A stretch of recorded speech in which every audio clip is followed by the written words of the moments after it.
Hello students of class C S second year. Last class में हमने CPU scheduling algorithm को discuss किया था और सीपीयू शेड्यूलर्स के बारे में हमने पढ़ा था। आज का जो हमारा टॉपिक है वो है हमारा जो सीपीयू शेड्यूलिंग एल्गोरिथम्स हैं उनके हम न्यूमेरिकल डिस्कस करेंगे और आपको उनकी वर्किंग भी समझ में आ जाएगी। तो सबसे पहले जो हमारी एल्गोरिथम थी वो थी हमारी FCFS। ठीक है, FCFS means first come first serve scheduling algorithm. तो पहला एग्जांपल हम FCFS से ही करेंगे। तो देखो, मैंने जो हमारा ये एग्जांपल है इसमें consider for processes P1 P2 P3 P4 with arrival time 0 and given burst time, find average waiting time and average turn around time using FCFS। इसका क्वेश्चन एग्जाम में इसी तरीके से आएगा या ऐसे आएगा कि explain FCFS algorithm with example. तो हम क्वेश्चन में देखेंगे कि यहाँ पे 4 प्रोसेस दिए हुए हैं P1 P2 P3 P4 और उनका बस टाइम दिया हुआ है 21 3 6 2। इसका एग्जांपल सोल्व करने के लिए सबसे पहले हमें जेन चार्ट ड्रॉ करना पड़ता है जो उसकी वर्किंग को शो करता है। तो सबसे पहले हमने जेन चार्ट बनाया है, इसमें चारों प्रोसेस का P1 P2 P3 P4 और 0 21 24 30 32। जो हमारा जेन चार्ट है वो हमारा क्वेश्चन के अकॉर्डिंग ही बनाया गया है और जैसा कि जो हमारी एल्गोरिथम है वो FCFS मीन जो प्रोसेस पहले आएगा वो पहले ही प्रोसेसिंग के लिए जाएगा। तो यहाँ पे जो चारों प्रोसेस हैं वो एक ही टाइम पे आए हुए हैं।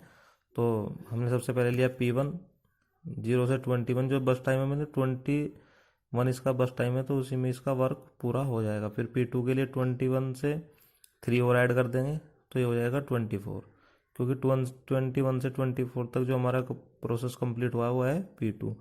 24 पे CPU फिर फ्री हो गया। तो फिर हमने जैसे P3 प्रोसेस था उसका बस टाइम था 6। बस टाइम मतलब एग्जीक्यूशन टाइम, कितने समय में हमारा ये जो प्रोसेस है वो कंप्लीट होगा। तो 24 से 6 इसमें अगर ऐड करेंगे तो ये हो जाएगा 30। तो 24 से 30 टाइम के बीच में हमारा प्रोसेस कंप्लीट हुआ है P3।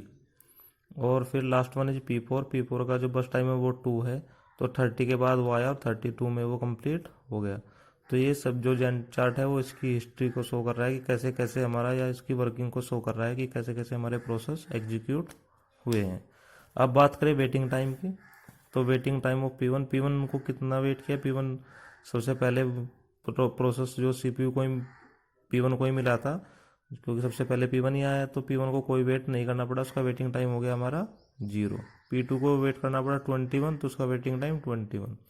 P3 को कब मिला CPU 24 पे, तो P3 को कितना वेट करना पड़ा 24, क्योंकि जो हमारे प्रोसेस है सबका अराइवल टाइम था 0, सभी 0 पे आए थे, सभी एक साथ आए थे। और जिसका जैसे जैसे प्रोसेस खत्म होता चलेगा तो नेक्स्ट वाले का नंबर आता चलेगा। जैसे आप देख सकते हैं एग्जांपल, तो रियल लाइफ एग्जांपल अगर दूं, तो बैंक में अगर 4 लोग एक साथ बैंक में एंट्री करते हैं, तो जैसे सबसे पहले लाइन लग जाती है, लाइन में हम जैसे घुसेंगे तो जो पहले वाला होगा उसका नंबर आएगा, उसका काम कंप्लीट हो जाएगा, फिर उसके बाद वाले का। तो आए तो सभी लोग एक साथ थे, लेकिन जो सबसे पहले वाला उसका नंबर सबसे पहले आ गया, तो उसको वेट कम करना पड़ा या नहीं करना पड़ा।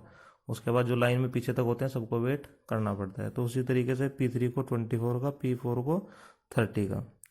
और अगर एवरेज वेटिंग टाइम की बात करें तो सबको ऐड कर देंगे, 4 प्रोसेस हैं, सबको ऐड कर 4 से डिवाइड करा तो जो एवरेज वेटिंग टाइम आया वो आया 18.75 यूनिट या मिली सेकेंड, जो भी हमारी दी हुई है।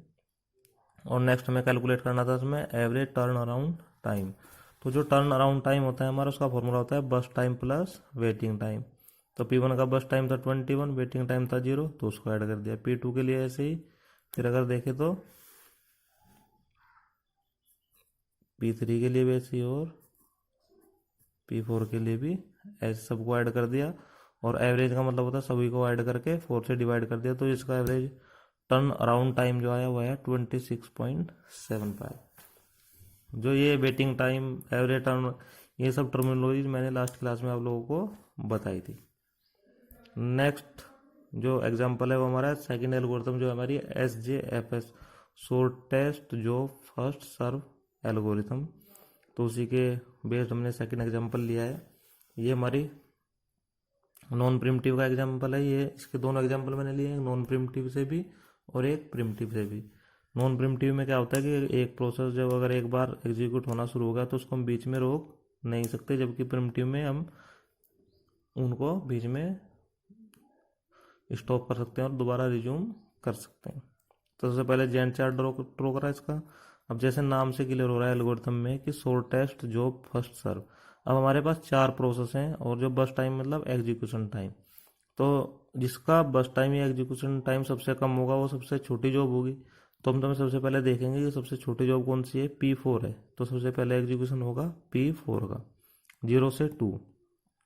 फिर उसके बाद 3 जॉब बची हैं 21, 3 और 6। इन तीनों में देखेंगे सबसे छोटी कौन सी है, तो सबसे छोटी है P2 का एग्जीक्यूशन टाइम है 3, फिर P2 का, फिर P3 का, और P1 जैसे सबसे बड़ी है 21, तो सबसे लास्ट में उसका एग्जीक्यूशन होगा।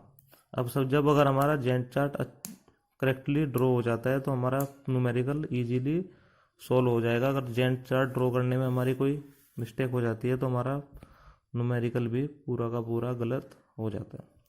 तो वेटिंग टाइम निकालेंगे P1 के लिए। देखो P1 ये रहा है यहाँ पे, कब मिला इसको CPU 11 पे, तो इसका पूरा वेटिंग टाइम क्या हो गया 11।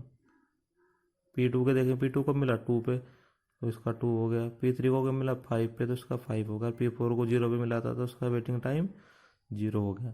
तो एवरेज वेटिंग टाइम निकालने के लिए सभी को हम ऐड कर देंगे, 4 से डिवाइड करेंगे तो इसका आएगा 4.5 मिनट। जैसा कि हम देख रहे हैं कि जो इसका एवरेज वेटिंग टाइम है 4.5 है, और जो हमने किया था इसी सेम न्यूमेरिकल को किया था हमने पहले FCFS से, उसका आया था हमारा वेटिंग टाइम 18.75। तो इसका इसमें तो बहुत, इसमें 18 यूनिट का वेट करना पड़ रहा था, इसमें 4 यूनिट का वेट करना पड़ रहा था। तो इससे बेटर परफॉर्मेंस है हमारी SJFS की FCFS से। नेक्स्ट हमें निकालना है टर्न अराउंड टाइम। इसका फॉर्मूला होता है बस टाइम प्लस वेटिंग टाइम। तो सबको ऐड करते चलेंगे। बस टाइम 21, वेटिंग टाइम 11, 32, बस टाइम 3 2 5, 6 + 5 11, 2 + 0 ये, और एवरेज निकालेंगे, सबको ऐड करके 4 से डिवाइड कर देंगे। एवरेज वेटिंग टाइम आया, टर्न अराउंड आया इसका है 12.5 यूनिट। अब जो एग्जाम्पल, सेम एग्जाम्पल को हम करेंगे प्रिमिटिव से। 2 तरह की एल्गोरिथम बताई थी मैंने टाइप्स इसके, प्रिमिटिव और नॉन प्रिमिटिव। जो पहला किया हमने वो प्रिमिटिव से किया है, सॉरी नॉन प्रिमिटिव से। अब करेंगे प्रिमिटिव से। अब इस बार जब प्रिमिटिव से करेंगे तो इनके अराइवल टाइम भी साथ में आ गए हैं। अराइवल टाइम मतलब आने का समय, बस टाइम मतलब एग्जीक्यूशन टाइम, और हमारे 4 प्रोसेस हैं P1 P2 P3। इस तरीके से क्वेश्चन आपको मिलेगा और कहेगा कि calculate the average waiting time and average turn around time. तो इस बार एक चीज में एक्स्ट्रा है अराइवल टाइम, इसको आपको ध्यान से समझना है थोड़ा सा। अब देखिए जो एल्गोरिथम है वो है हमारी SJFS, primitive SJFS, shortest job first serve algorithm. अगर हम देखेंगे सबसे पहले हमें जेंट चार्ट ड्रॉ करना है इसका, तो जेंट चार्ट ड्रॉ करेंगे, देखेंगे कि 0 पे हमारा कौन सा है P1 आया है। ओके, अराइवल टाइम आने का क्या है 0।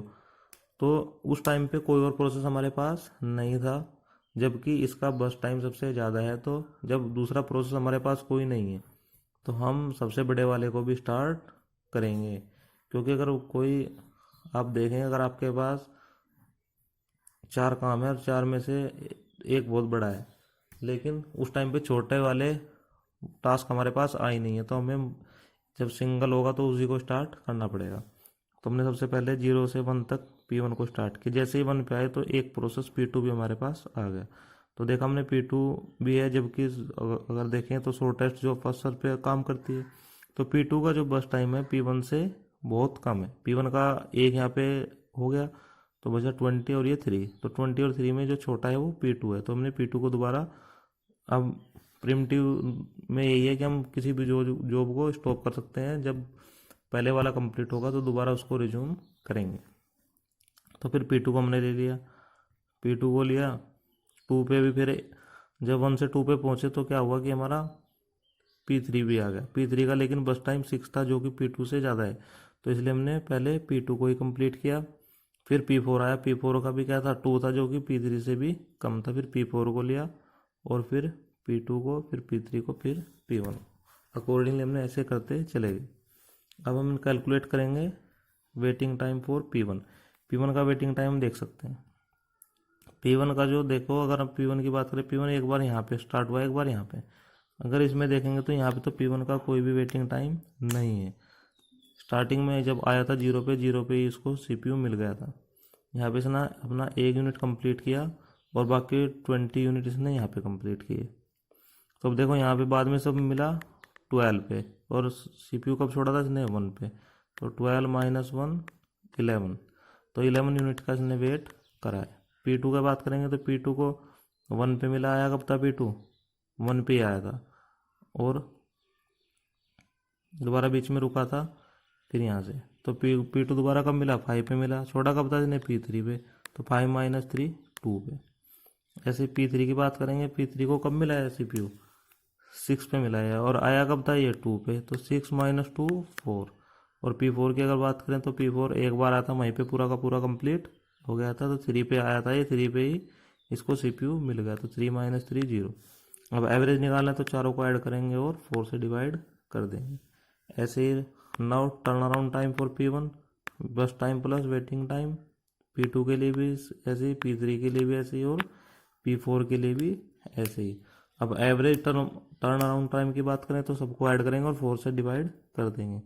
तो हमने सभी को ऐड किया और 4 से डिवाइड करा, तो इसका टर्न अराउंड है 12.25 यूनिट। सभी स्टूडेंट को ये जो दो न्यूमेरिकल सब लगभग समझ में आए होंगे। अगर किसी स्टूडेंट को प्रॉब्लम है तो ग्रुप में इसको डिस्कस कर सकता है। Thank you.